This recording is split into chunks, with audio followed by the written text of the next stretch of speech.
Are you a brewhead? I'm a brewhead. Are you a brewhead? I'm a brewhead. Y'all are brewheads? Yeah, we brewheads. So pour a glass of craft beer, we can do this. Yeah. What's good, y'all? This is Cee, certified brewhead. And I'm Tiffany, liquid enthusiast. And welcome to episode 29 of Beer Not Just the Podcast Link Up series.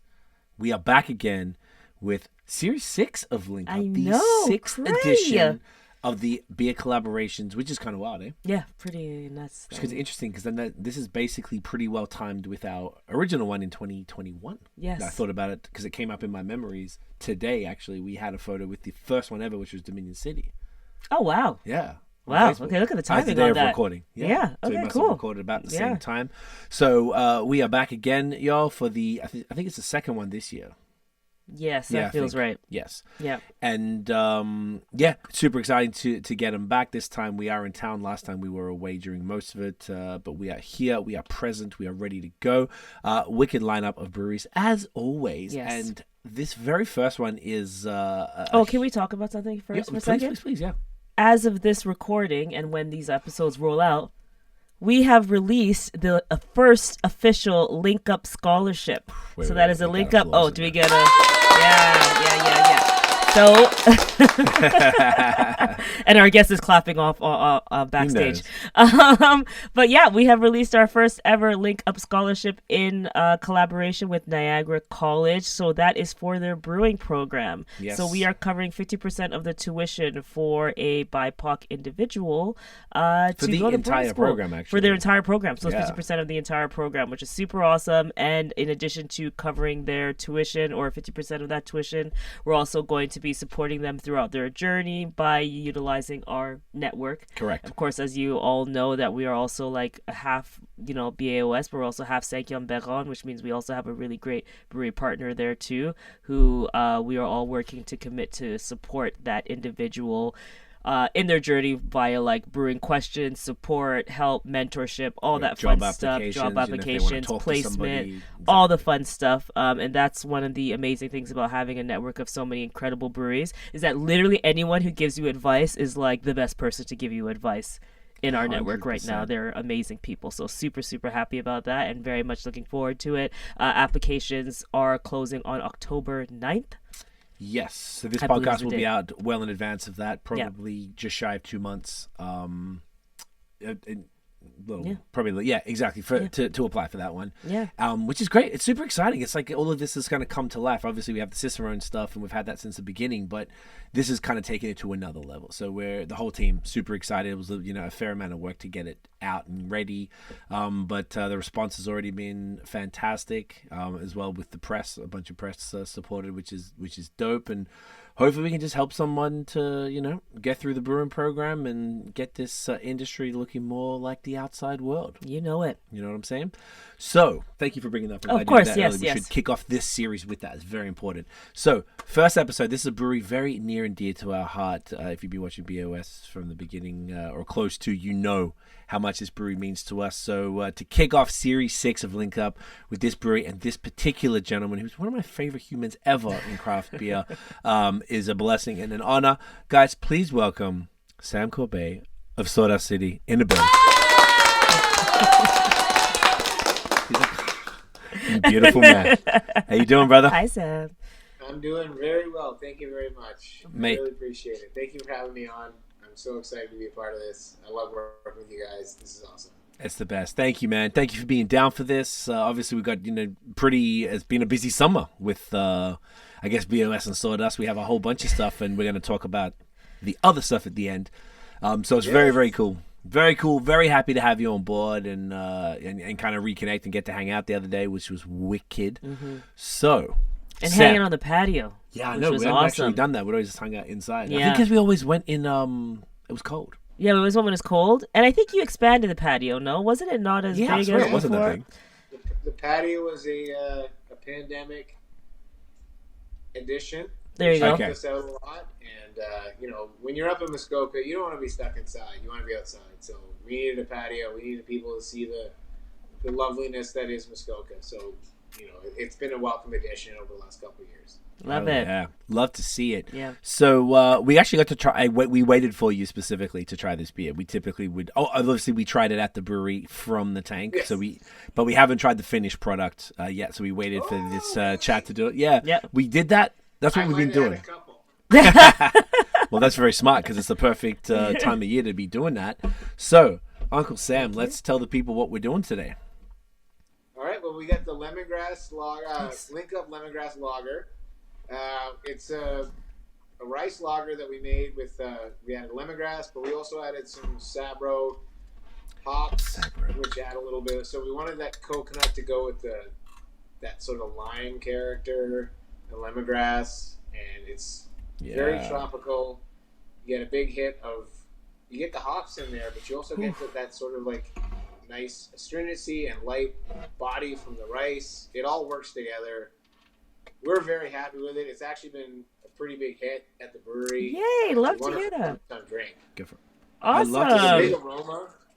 Yes, dude. As soon as Tiff cracked this can, I'm just over here, like I'm just getting punched in the. Like it's like similar-ish. I've never seen a lager, to be honest, like punch me in the face with some beautiful hop aromas from 2 feet away. Well, we want to get that. Like I'm a big fan of Sabro. It doesn't. I mean, it was hot The for best. a bit, but then it kind of went away. But I'm a big Sabro fan. I love that coconut sort of blend, and we also had some Sorachi in there, which brings the dill and sort of that. It ties into it's a rice lager, so we wanted to kind of bring it back to the Asian roots, which Sorachi being a Japanese hop, we thought would have been a good tie to the.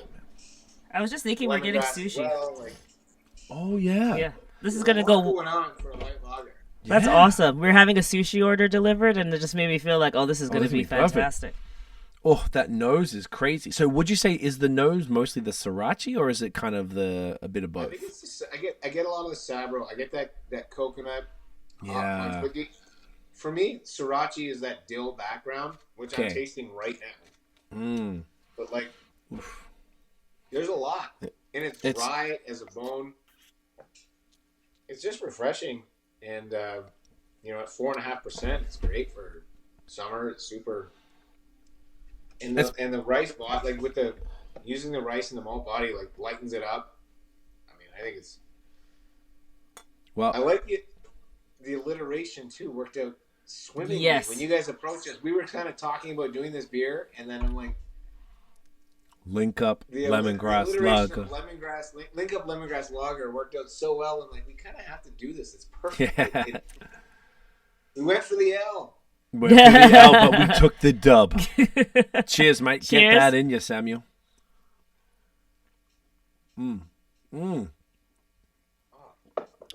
Jesus. Wow. That is so bright. Yeah. Oh man. That's so cool. And that Everything you lemongrass said. is like popping. Woof. Awesome. The wicked fluffy head, aromatic nose. My God. Like so much lemon. I guess that's the lemongrass. The Sabro is great. Like it is kind of like the coconut is like as you do the lip smacky thing, like it kind of coats your mouth almost.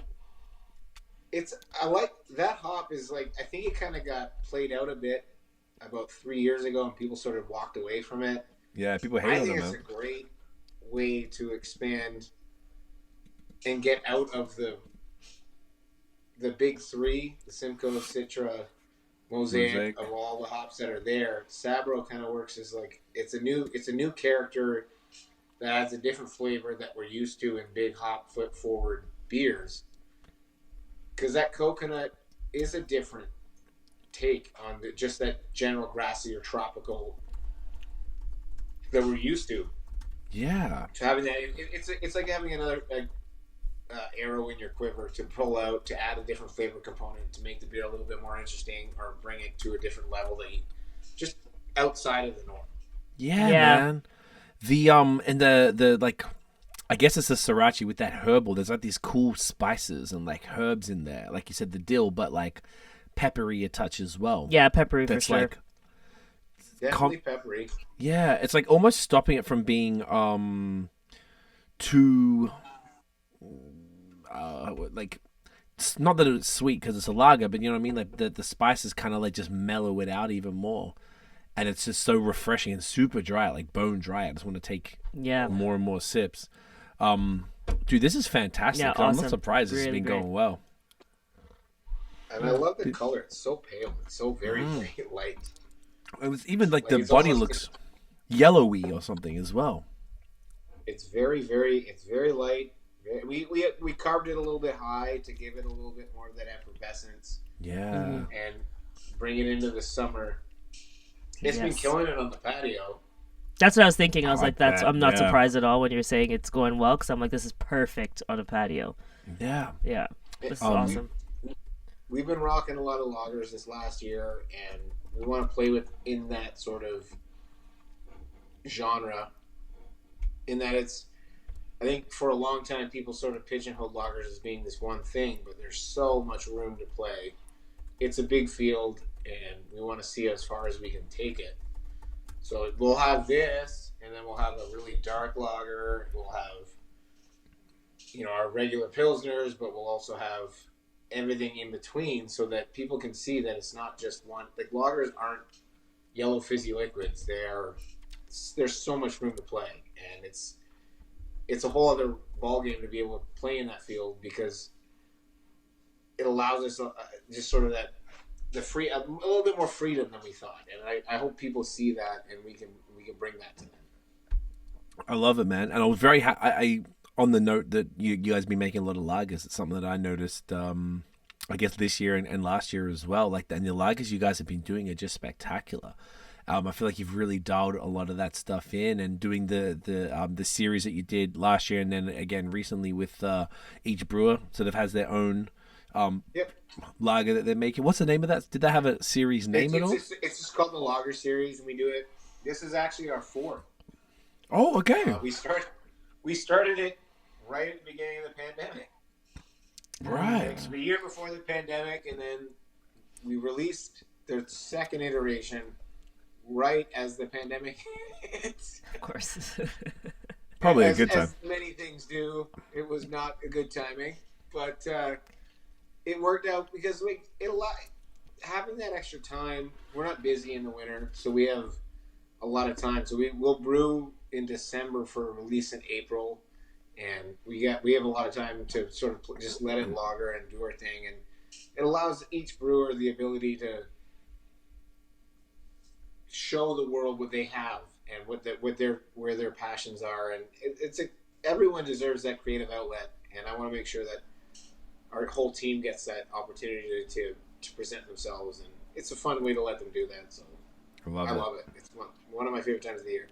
Dude, that's awesome. That's super cool. And even as you're sort of saying that, and even just thinking about this one, like this is so perfect for link up because it's a rice lager. So like you were saying, like sort of maybe more like Japanese influence, plus the lemongrass, which I'm not sure what culture particularly uses lemongrass. I don't know if it's Thai. I think a lot of Thai food has lemongrass. So it kind of feels like it's something like that. But I guess the point being that I feel like it's sort of speaking to the mission of Link Up as well, which is like taking influence from all different cultures and really bringing it together in something like a beer that everybody can just love, that maybe, you guys were, like you said, you were kind of doing it anyway, which has happened with Link Up sometimes. Sometimes people come up with a brand new one, or sometimes they've got something they're already doing, and they're like, that's the Link Up beer. Either way, it's wicked outcome. But it's great. It's just like, along with the alliteration, like the whole thing is just completely in sync with everything. So yeah, when you reached out, we had that conversation last year, and we talked about it. It all kind of came together, and beer as itself is a global drink. Like, it's everywhere on this planet, and it's enjoyed by everybody. So it should be, something that we take different cultures and we bring it together. And there are Czech beers, there's German beers, there's British beers, there's American beers, there's Japanese beers. These all can be melded together and made into whatever. And we should take these and celebrate the fact that it is a global drink, and it should be different, and using all those cultures to come to whatever it is that you decide to make. But it's there, and everybody enjoys it. So it's a perfect medium to explore. Like, in itself, beer is a global drink. yes, for sure. That fits for what you're trying to do. This is exactly what I think it fits perfectly. Yes, couldn't agree more, dude. So then, on the topic of that, the link up mission obviously to diversify craft beer both as like a social thing, being that we want the inside of a brewery to resemble what we see, when we're not in a brewery, but also like a straight up and down business thing. Is it like, one, it's a global drink, so it should be for everybody, and it was invented by women in Africa thousands of years ago, so like it wasn't typically a bearded white guy thing. I don't know how that happened, but it happened. So like, what about the whole mission of doing that like appealed to you guys? I mean, you kind of spoke to that a little bit there, but like, what about that specifically spoke to you and to the kind of team at large? Well, I think we want to make, one of the things that's always driven me crazy about craft beer is that it's very insular, and we almost like, it's like an echo chamber, and we've talked to the same group of people, and then we wonder why craft beer is starting to slowly sort of, it's worked its way out of popular culture, in that if you only talk to the same people, there's only so many people you can talk to. We need to expand this and invite as many people into this world, and we can't make it about one group of people. It has to be about everybody, and that's what beer is supposed to be about. So, we have to do that. And why would we? I just wanted it to be as open as possible. Like at Sawdust, we're very big on community. We like to share and do different things with as much as we can. We have our Q Lager, which we work with Muskoka Pride. We try to open that up. We just did a beer with a gentleman he's going to do this Fat Dog 120, which he's doing this weekend in BC. It's an insane race.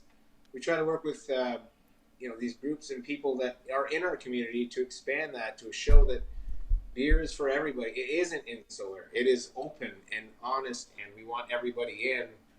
We have to stop being so geek culture and be more open about stuff. And I feel like we've done ourselves a bit of a disservice being so nerdy, but we aren't nerdy. We just want people to like our drink, and everyone should be a part of it.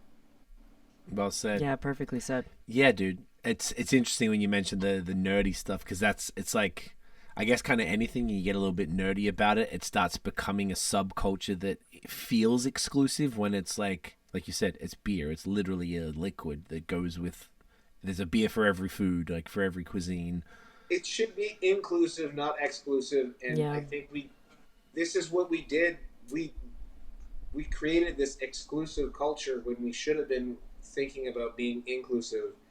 And it kind of like, you sort of see it, this younger generation that feel like it was big it was like blowing up, and being at the center of that for the last 10 years and watching it explode, and then watching this reverberation come back where people aren't embracing it and wondering why that didn't happen. It's because we sort of pushed people away.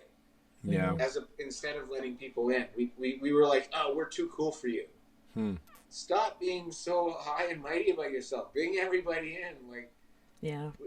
I just, it was, in hindsight now, we kind of did ourselves a disservice, and now we have to do a good job of being stewards of a community and making sure that everybody sees that was never our intention. It was just, I think we got away from ourselves. What do you think caused it? Was it like the lineup culture of like exclusivity on the products maybe? Or like, how did it get there? Being, you're in it deeper than we are. Like, do you have any like thoughts? I honestly, I don't know. I feel like it's kind of tied to the IPA culture where everybody chased. It kind of got, when I got into the craft beer, to me, the idea was like, there was so much choice, and there was all these styles, and I look at these pictures on my wall right here of all these different beers, because that's what got me excited about it, and I learned about different cultures in the world by exploring beers, and then all of a sudden we went from like, so for me it was like we went from a monoculture of lagers to exploring all these different styles to becoming a monoculture of IPA, where we went back to one style where everybody was just drinking this one thing, and that it just went boom and bust. and we need to be better than that. We need to show people that there's a lot more out there, and maybe I'm getting a little off topic, but that's just sort of how I felt about it. Like it kind of went from one thing to one other thing, and we missed the middle part where everybody should have saw these different styles. And like you can learn a lot about. You go to a country, you drink the beer from that country, you learn about the history of that country from the beer that these people drink that it grew up from, and it kind of like opens you up. And we missed that. And like it's so exciting. That was like I used to get so excited about going somewhere and trying the beer from that place, and that's what drew me to craft beer. And I think we kind of got away from that.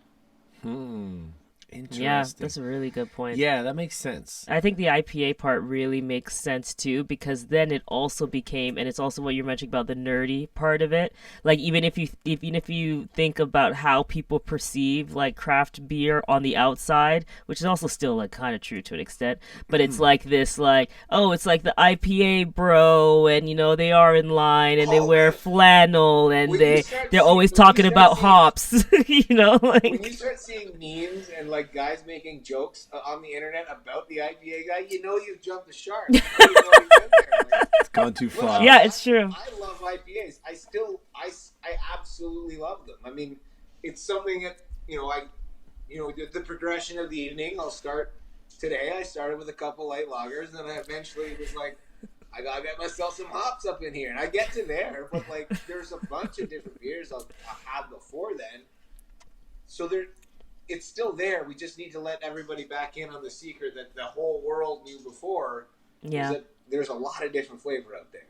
Yeah. Yeah. Which, of course, when you introduce all those flavors, then you're more likely to get more people in because it's like, okay, it's not just this one thing. So if you don't like this, like, we had two friends visiting, one of my girlfriends here, like, she only, from SF, we took them around and she drinks stouts and she loves stouts, for example, but doesn't care too much about IPAs and that type of thing. So it's like having those opportunities to understand all the different versions of craft beer, all the different varieties of craft beer can bring more people in, because it's like, try this, you know.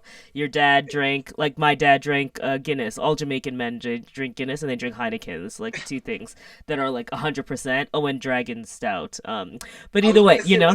Yeah, sorry, and that one too. That's a secret at the LCBO. You get that stuff that is the great steal at the LCBO. Dragon Stout. Get that stuff. Yeah, well, the Jamaican men know it's not a secret for them. That was like but yeah, that, you know, it's everyone like, else doesn't know. But if it's like, you can say like, oh, you know, your father always drank stouts, like, why don't you try these versions? Because like, in the end, I think even our generations are interested in supporting local, so they would take these local options of things that they know of, but it's like, you don't feel welcomed into that environment. So it's like breaking all that down again and kind of, taking a step back and trying to, you know, reverse things a little bit and make things more open and welcoming. Yeah, I was thinking that. Open and welcome is exactly what you need. And we made that from minute one at Sawdust. That was always one of our missions, was to be as inclusive as possible. It's actually on our mission statement. Like, we really, really leaned into that as much as possible. Like, Rob has been a big proponent of that. He wanted to make sure that if you want to come here, everybody is welcome at Sawdust. And it was never, we didn't want to be, it was education and inclusivity were our two big cornerstones. We wanted to educate people so that when they came in, it wasn't scary, all these different beers. And we wanted to make sure that everybody felt warm and comfortable when they came to our space. And that was always the thing that we wanted to sort of just push out there, and it's starting to, you know, show when people come in. Like, we're starting to be a community center, and that's what we wanted from the start. Yeah, that's awesome. Yeah, I like that a lot. Would you say that you guys, like, I would say that you guys are the perfect kind of blend of like gateway. So I could take in maybe someone who doesn't really like know much about beer, doesn't really like beer, and they're willing to be open up. I could take them there to Sawdust, and they can have a great experience and learn about beer. And then also, as a beer nerd, I'm completely satiated, because those things don't always match up. So then I guess that sounds like that was kind of the intention from the beginning for you guys, was that you wanted, excuse me, to basically hit both. 100%. Okay. And that's why we had so many different styles. We wanted to, like, we will have 18 to 20 different beers because everybody has what they like. And you might not like some of our beers, and we're okay with that. You know, that's okay. If you don't like this, that's fine. We have something that you will like. As long as you walk away finding that one thing, we're happy. And we have a great staff, very knowledgeable. We do a lot of in-house education on beer schools and just making sure that everybody's up on what we have, so that when people come in, they can share with them. If you don't, hey man, you're not really into beer, try this particular one. Maybe this will ease you in, and that's the gateway, like you said. I mean, we literally have a beer called Gateway for that specific. I didn't know that. That's cool. Yeah. Okay. I never thought of it like that, to be honest. I didn't even think about that. So I mean, like, Go ahead. No, please. Well, Gateway, Gravenhurst is called the Gateway to Muskoka, but we called the Kolsch Gateway because we wanted it to be the gateway beer for people who didn't really like craft beer to get into craft beer. Like, it was more than just one reason why, but it's literally why we call it Gateway. That's cool. That's super dope. And like super underrated. We talk about it a lot on the pod. Just I feel like anything Gateway gets like fronted on a bit, because I guess we're all, like you said before, like we're all like circle jerking in our own little like nerdy world, and the things that maybe are more, hey, like, what's the word, like approachable maybe, get maybe like looked over for the crazier stuff or whatever it might be. And it's really dope because I guess, like you said, from the beginning, you guys were trying to intentionally be inclusive and welcoming to everybody. And then on top of that, you've made the beer styles gateway, so that you've got something for everybody in every palate. And yeah, you've got a very eclectic tap list at the brewery every time we've been there. And even just at the LCBO, there's so many different sawdust beers that somebody could just on a whim really like the artwork and just be like, oh, this looks fun, and like give that shit a crack, and they'll be like, oh wow, this is high quality, really well-made beer that's going to speak to every different palate regardless of where they're from. I think that's like, it's like the gateway stuff. I don't know, maybe this is what we're putting together here. The gateway stuff really is about that diversification of beer, whether it's cultures, background, ages, gender, like palate, as far as like this is like a little peppery and but maybe this is too much. Maybe someone would prefer a Czech Pilsner or something. Because if you make styles that are intentionally exclusive, where it's only like, you can only get into this if you like this, then you are putting up barriers. Right. You need to make styles that are open to everybody. Because like you said, your friend, she likes stouts, she doesn't like IPAs. Well, then if you go to a brewery where they have 6 different IPAs and not really anything else, you unintentionally made a brick wall for someone to come in and go like, well, I don't even want to be here. Yeah. And you need to have that openness. If it's the palate that is the gateway, then at least it's one way to get into the community, is through right through the mouth hole. If we named these episodes, I knew you were going to say that would have been the episode name. Do me a favor and say that when we do the next Sawdust one, so we can use it. So we can just call that the episode name. That's what I'm talking about, bro. That's really perfect. And I feel like with all of these episodes, every time there's always like some sort of a gem, and I feel like that's so far the gem from this. It's like, like the breweries, even if you don't have that diversity in the taproom that you want yet, or consumer base, if you approach it and then you make beer just like the way Sawdust is, where it's sort of like trying to give such a variety of experiences to people that it'd be almost impossible for somebody to come through and not find something that they lack. Yeah. And I think that's the first step to getting people in, to be like, it doesn't matter what you're into. Like, do you guys have other options aside from beer for, say, people coming through? Maybe yes, for sure. We have ciders, we have mixed drinks, we have non-alcoholic choices. Love that. NA as a whole other option. Like, we've started, like, as craft beer split into more NA options. We started with options that were only from big brew places, and now we're getting them from other craft breweries. We don't do one at Sawdust yet. I don't want to get into that. It's a tough world to do. You sort of have to have a specific production facility to do that, but we want to offer anything that, at least from a craft beer perspective, that everybody can be a part of. If you don't drink alcohol, that's fine. We want you to still be a part of this. It's about getting you in and enjoying what we offer as not just a brewery, but as a communal hub. And with the music that we have, the comedy shows, the drag shows, whatever we're doing, we have dog fests there. And like, we want you to come in and enjoy our space for what it is, not just for being a brewery. I love that. And that's probably a good segue to the next thing. I was just going to tap into the community stuff, and you sort of like talked about it just now and a bit earlier on as well. So like, I imagine that all started from the beginning, where you sort of did, whether it was events targeted, like aimed at a specific community or supporting specific communities. Like how did all of your community work, whether it's towards diversity or not, begin, and how did that sort of like grow out into what you guys are doing now? Well, again, at the very outset, like Rob and I both said, like, we want to be a place where people can come. So we didn't know what that meant. We just wanted it to be a place where people could come, and then we sort of let the community tell us what they wanted, and we just let that happen.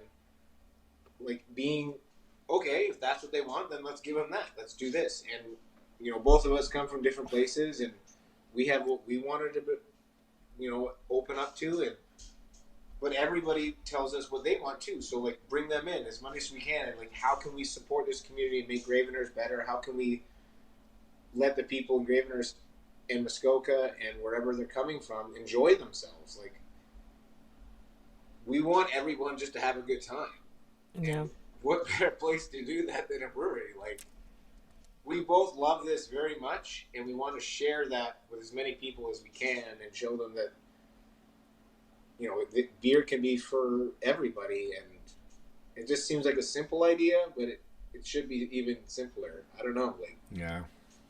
No, you're right, man. Yeah. It's that's really the message that this is all trying to get across, and I feel like I don't think any brewery thinks otherwise, because it's a pretty rudimentary thing. Like, obviously, you know, anyone can enjoy anything, but I think that's the challenge in front of us, is for whatever reason, whether it was the nerdery, whether it was just it felt like it was a newer thing. Craft breweries are, you know, and it wasn't probably been around for, aside from like the outliers, like, you know, like Anchor or something, and the stuff in Europe, but like, you know, North American craft beer is 30, 40 years max.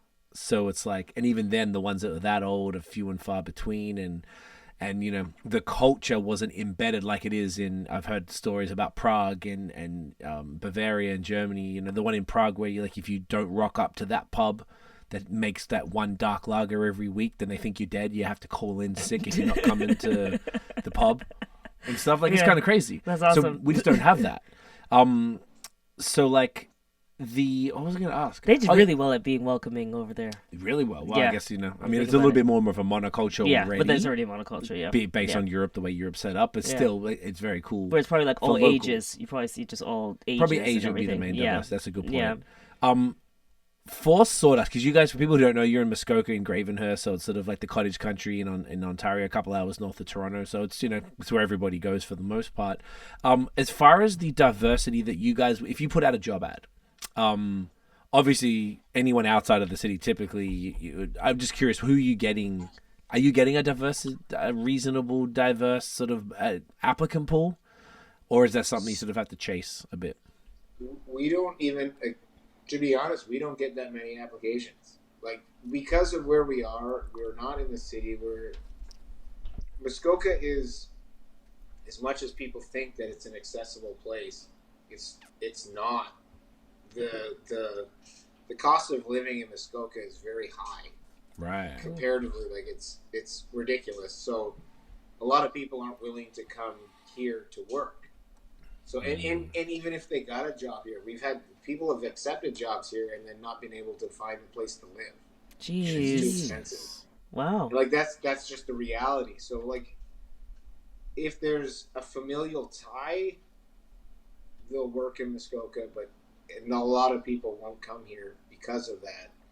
And that's it's got nothing, like, that really isn't up. We would hire anybody if they're a successful applicant. I don't care where you're from. I don't Yeah. care. It doesn't matter to me. But we just don't have that many people applying. And the last job we had one person apply. Wow. Like from the brewing perspective, I don't know what the front of house is. Like, I mean, I only see what I see. Mm-hmm. But like, we just don't have that many people applying because it's a difficult place to live up here. And Wow, that's interesting. Yeah, the truth. didn't know that. No, I like hearing that, and thank you for being honest, like with that, because I think these are just interesting things. Like whoever we speak to, we always typically ask that question about the just the talent pool in general, because obviously we're with Link Up, we're trying to diversify the industry, but also the drinkers. So it's like a lot of the times the industry there just isn't the people applying. That's the typical answer, but you never know. I was curious about that particular area, but I didn't know that. Yeah. About the cost of living. That's crazy. It's an expensive place to live, and it's a desolate place in the winter. So it's not like Sorry. it's difficult. And I mean, I'm from here, so I know what it's like. It was easy for me to be here, but people that have to move here, it's not easy. And we're close to the city. We're not super close, but like, yeah, It's not a commutable daily. It's definitely No. not a daily commute type vibe from Toronto or anything.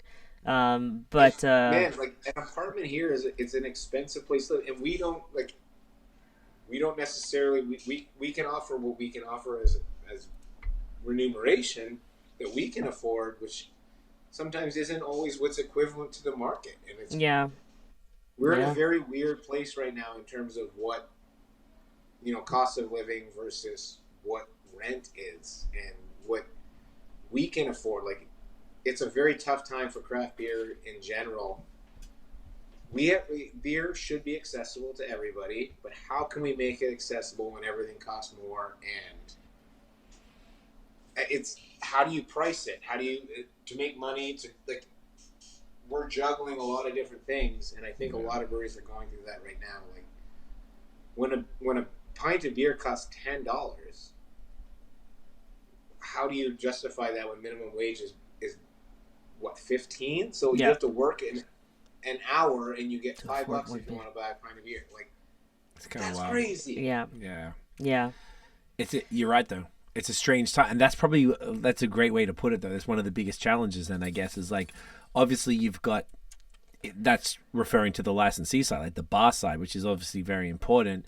One thing that you guys do really well is your LCBO. Like, you've got your one-offs. I love it whenever we cruise, now that we're in Ontario, so we're LCBOs, always, every time, even if I'm not buying nothing, I always want to scope out the beer section. I feel like you guys are always in basically every place I go to, and you have like, you do drops, you have juicing in there, and you have like, which I believe is something that's not always around. And you sort of always presenting reasonably priced for beer, for great quality Ontario craft beer for people within reach. If people are like cruising in, they're curious about beer. Obviously, you got to pique that curiosity, which is a step maybe we're skipping here. But at the very least, the first thing a brewery could do is just make sure they got a bunch of stuff available. If everyone can't make it up to Muskoka, for the obvious reasons you were just pointing out, they can go to basically almost any LCBO in the province and grab some of your beer and really start to learn about stuff. So, I mean, I feel like that's one of the steps, I guess, towards sort of starting to reach more people. Even in this economy, people are still going to throw down whatever, less than $5 typically for a can. Yeah. Which is still pretty, People still want to drink beer. Like, we want to have that. And, man, like, maybe I'm just getting old, but I think about, like, when I think about $10 for a pint, like, when I was in university, I could get a whole damn pitcher for less than $10. Yep. And it blows my mind to think about the cost of it, and when you go out and what it costs to go out, and we don't want to hurt people's pocketbook. We want them to enjoy our beer and still be able to spend their money elsewhere. Like, it is a weird time, but we'll navigate it, and that's part of being a business. Like, you have to navigate the waters that you're in. Like, that's 100%, being bro. a business. Yeah, man.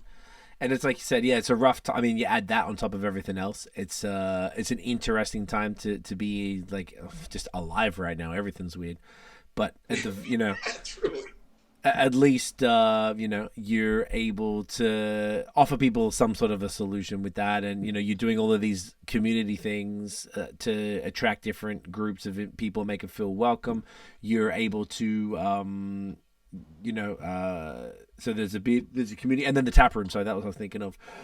Excuse me. The breadth of offerings. So, I mean, look, you're doing everything in your power right now to really do that. And the partnerships. And then partnerships, exactly. And you're signaling to everyone that, hey, guys, like, anyone, come through. We'd love to have you here. It's such a welcoming spot. The staff is so cool. Yeah, so cool. Every single time, even if it's not always the same people, which the dudes who was there bartending were there the last time we did the collab. We have great staff, and they stick around, and yeah. they're wonderful people, and they make the trip. The amount of times we see on, not Yelp, but Google or whatever, like, the positive praise for our staff, and it's well earned because those guys do a great job, and they're amazing, and they're the face of our company, and they do a great job being that face. Hell yeah, they do. We can't praise them enough. It's very, very cool, man. I really feel like you guys are truly like doing doing everything you can, because I feel like once again the point of these pods is to. There's a lot of breweries who sort of like I've spoken to, and they're like, oh man, what do I do? Where do I even start? And I'm not gonna be like, yeah, do a collab with Link Up. That's cool. Well, that's one way to do it, and that's great. But there's other things like you guys. Every brewery who's been on these pods and who's participated is already doing other things. Link Up, I don't think is anybody's first thing that they've done, which really speaks to the sort of community mindedness of the breweries who sort of get involved in something like this. And I don't know. I feel like it's like it's tough waters to navigate, but I guess we're gonna come out the other side of it. The last time shit hit the fan was I guess 2008. Like I lost my job in Australia from the US banking crisis, for God's sake. I worked at a bank, so that's probably why. Got a fat payout though. That was a good. I'm not laughing at you. I'm laughing with you. Oh, I loved it, bro. I got a bunch of money. I chilled for like 4 months. Just went to the beach and like it was during the Australian summer, so it was like 2 weeks before Christmas. It was lit. I loved it, but it took a while to get another job. It took me 4 months to get a job, not through lack of trying. It just wasn't much going on. So we'll get through it. And, on top of that, all these little things that breweries can do and businesses can do to kind of like just tap into different communities, because really that's what it is. Like, once again, it's a social problem, but it's also fundamentally a business problem that, you just want other communities who typically don't know who you are to know who you are. So then you can start getting involved with them. Maybe there's a whole group of individuals who haven't been buying beer and they like discover Sawdust. They're like, oh man, this is crazy. This goes with all of our food. Hey, maybe we could hold our event there because you guys do some really cool events at the brewery, and maybe a collab with them, and all of a sudden you got this fun beer with these new to you whatever spices, adjuncts that you can throw in a beer that gives you some fun stuff. It's I don't know, man. There's just so many positives that can come from doing this type of stuff, and you guys are really going hard. Opening yourself up to new experiences only opens yourself up to new experiences. Like, it can only be positive. I don't see a downside. Like, love that. Nothing at all. We're only on this planet for a very short period of time, so just breathe it all in, have a good time, and enjoy. Like, I don't see any other way of doing it. No, couldn't agree more. You can tell this man lives. He lives. You live. Sam's living. Yeah, you live. You travel. You explore. I love Sam, it. Gets it in him. And speaking of that, Sam, Speaking of which, you like that segue. So, if anyone has been following for the last 5 or 6 years or so, I mean, it's been 8.5, but they might remember this particular gorgeous gem right here from February 2008, the OG, the original Get It In Ya. Still closed can, 5.5-year-old IPA. For anyone, like maybe we could bust it open one day. Probably won't do that. This beer was extremely was the first ever we'd done I think 1 or 2 collabs before this. We were pretty early in the collab side of things as far as the pod, but this was the first package one we'd ever done. This was extremely meaningful. I mean, we dedicated this to my dad as well. I got to take it to Australia, take photos of this shit with kangaroos, which was hella fun. And it was at the time, obviously you were episode 26 of the original series of the podcast. Like, we spoke about this in person when we were there like a few weeks ago, and it was like, I feel like you've been with us the whole time. Of anybody that's been like riding with BAOS from the beginning, it's been you, man. Like it means a lot. So like going from doing this beer, putting our stupid faces on it, which was a big thing as well, and then this beer was also the biggest IPA that you guys had done at the time, the most hops you had ever used in anything. I remember speaking to Jimbo. He's like, I never even saw that many hops go into a beer before. Didn't it like clog the system or something? Yeah, it jammed it up. It was insane. It was genuinely bonkers.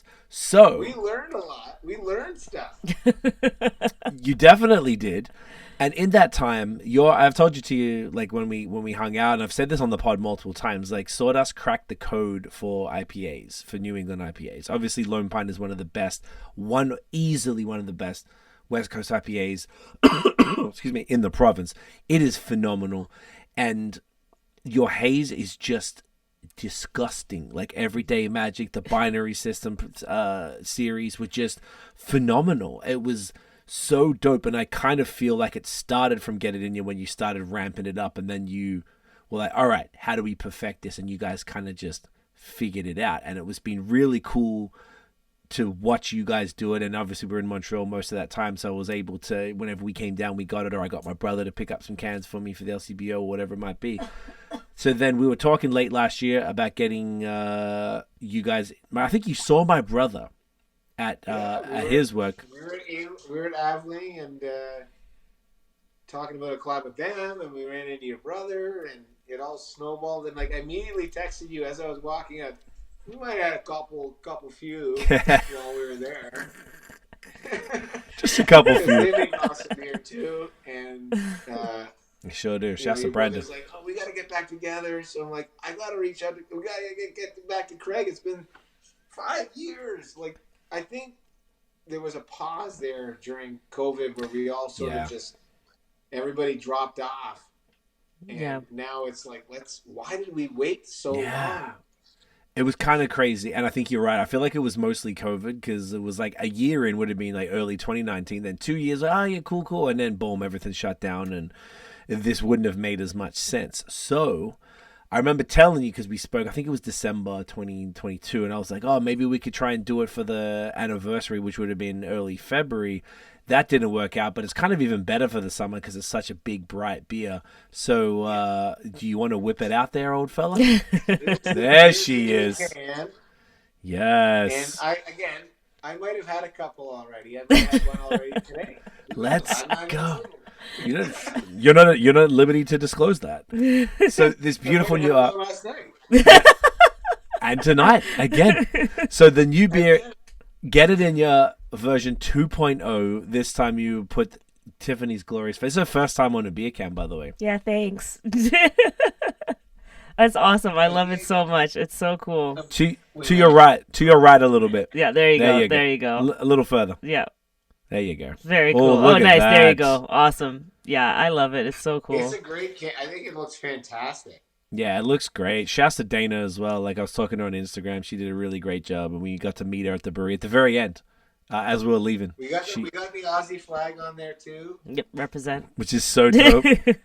And what did we change about this one? So the first one was 8.5%, and it had Vic Secret, Ella, and Galaxy hops.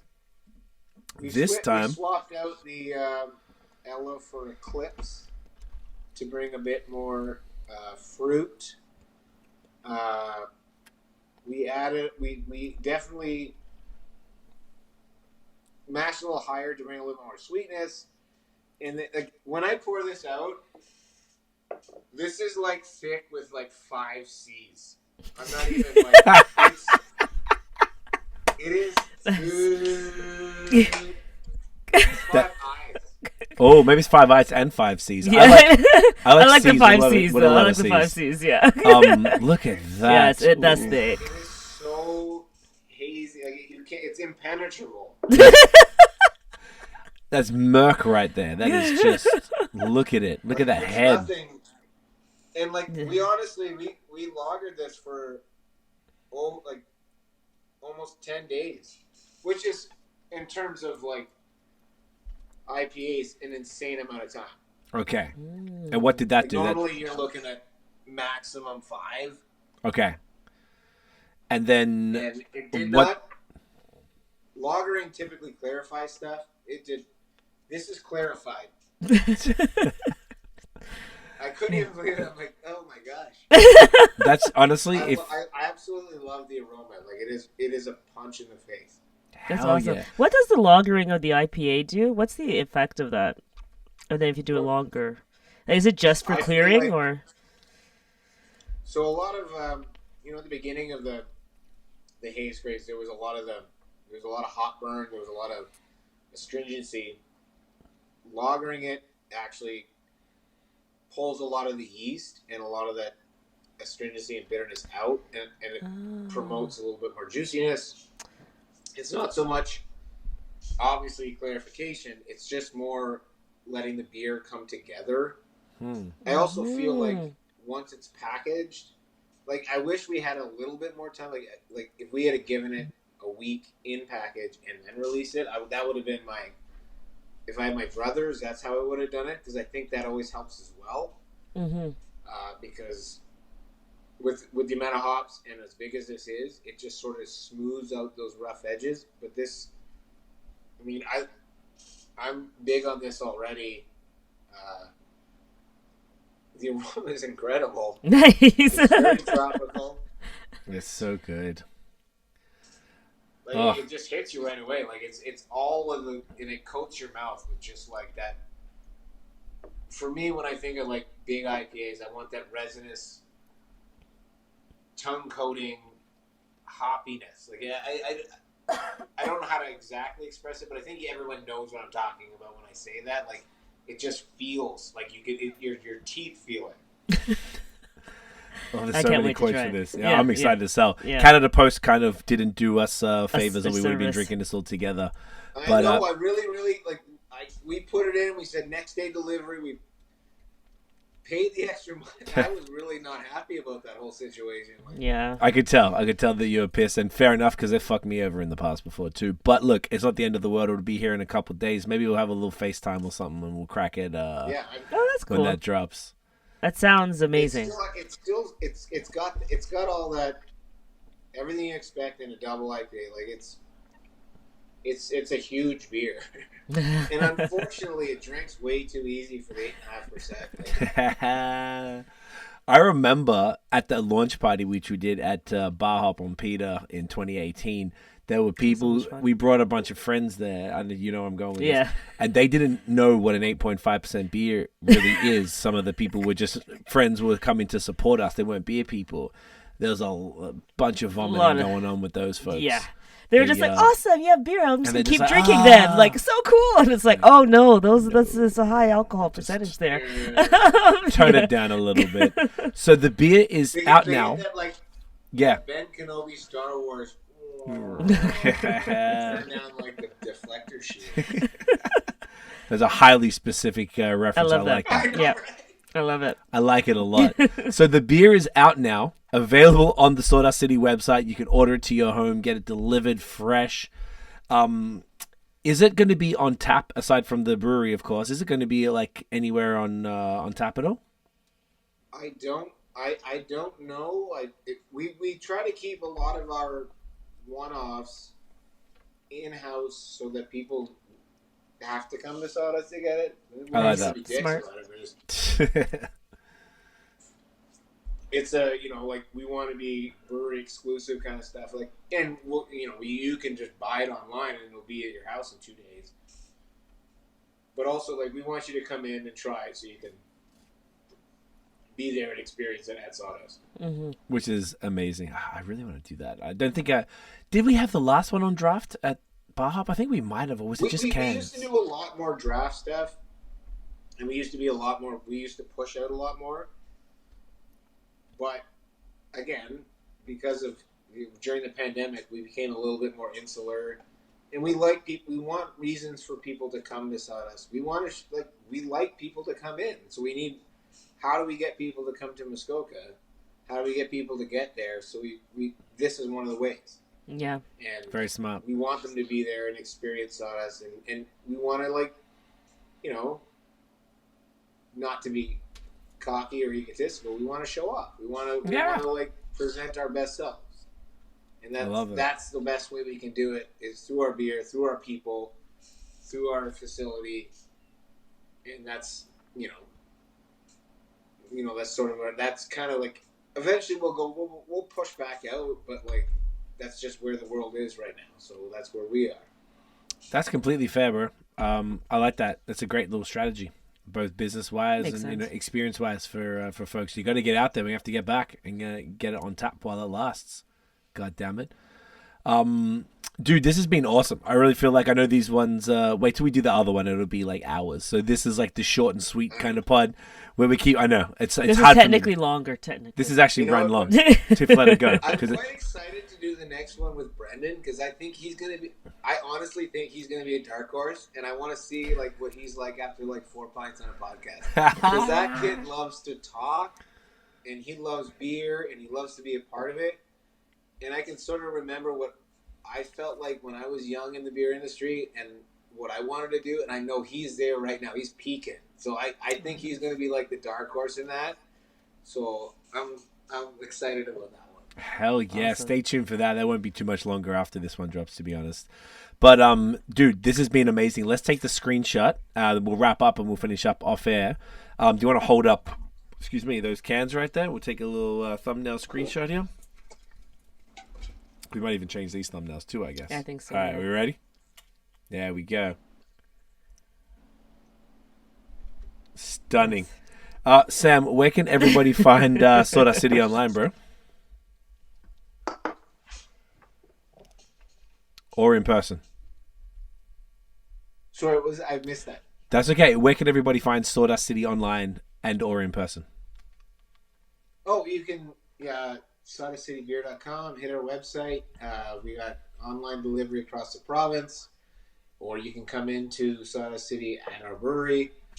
We're at all the Beer Town locations across Ontario. Wonderful place. Yes. Really good food too, and if you're into gluten-free, they got a bunch of stuff there too. I don't know, and any lovely beer establishments across the province. Love it. Make sure you ask for it wherever you go. And jump online. You can grab the link up, Lemongrass Rice Lager. And, of course, get In Y'a 2.0 directly from the Sawdust City website and pop in and try it fresh on tap there. Straight from the glorious Gravenhurst. That's a good alliteration. Glorious Gravenhurst. Think about that. There you go. Got you, brother.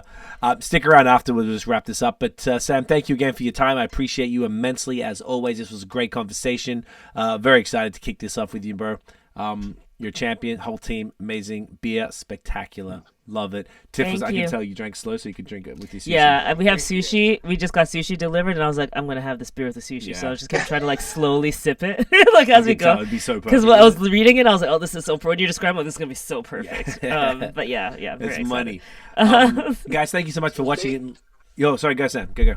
Thank you guys again for having us. I really appreciate it. I love coming on doing this stuff. This is great, and I love hanging out with you guys. And sorry we missed you for a couple of years there. I'm glad to be back. Oh, it's brother, we're back in action. We're in town. We're in Ontario. We're moving. We're mobile. It's on, bro. We're gonna get sick of each other after this shit. I'm excited. I love it. I'm so happy. It makes me smile a lot, man. I appreciate you so much, guys. Thank you for watching and listening. If you enjoyed the episode, smash the thumbs up, hit subscribe below, hit that notification bell so you know when the new drops. Follow us everywhere at BAOS Podcast, and of course at Link Up Beer everywhere. linkupbeer.org is the website. Tiff just redid it, so it's looking all snazzy.